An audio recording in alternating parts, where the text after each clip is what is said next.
দর্শক ৬ বছর বন্ধ থাকার পর বাংলাদেশ ইসলামী ছাত্র শিবিরের অর্থাৎ চট্টগ্রাম উত্তরে যে অফিসটি রয়েছে সেটি আজকে উদ্বোধন করেছে।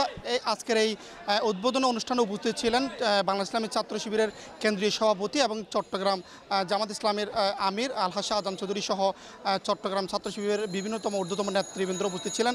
এই মুহূর্তে আমি আপনাদেরকে দেখাবো ছাত্র শিবির তাদের উদ্বোধন এবং তাদের মূল কাজ কি এবং তাদের আমরা আজকের বক্তব্য কথাগুলো শুনবো।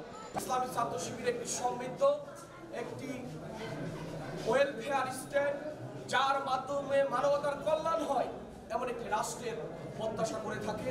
আজকে যারা এই সাংবাদিক বন্ধুরা আসছে, ইসলামী ছাত্র শিবিরের বিভিন্ন পর্যায়ে জনশক্তি বাইরে আসছে, সবাইকে অসংখ্য তাদের নিজেদের 1 টাকা 2 টাকা 100 টাকা দিয়ে নিজেরা এই আল ইসলার এই প্রতিষ্ঠানটি গড়েছিল।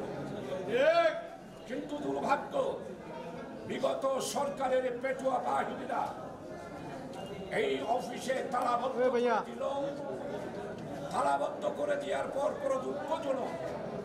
সম্মানিত কেন্দ্রীয় সভাপতির জানা জন্যেই আমি কথাটা উল্লেখ করছি।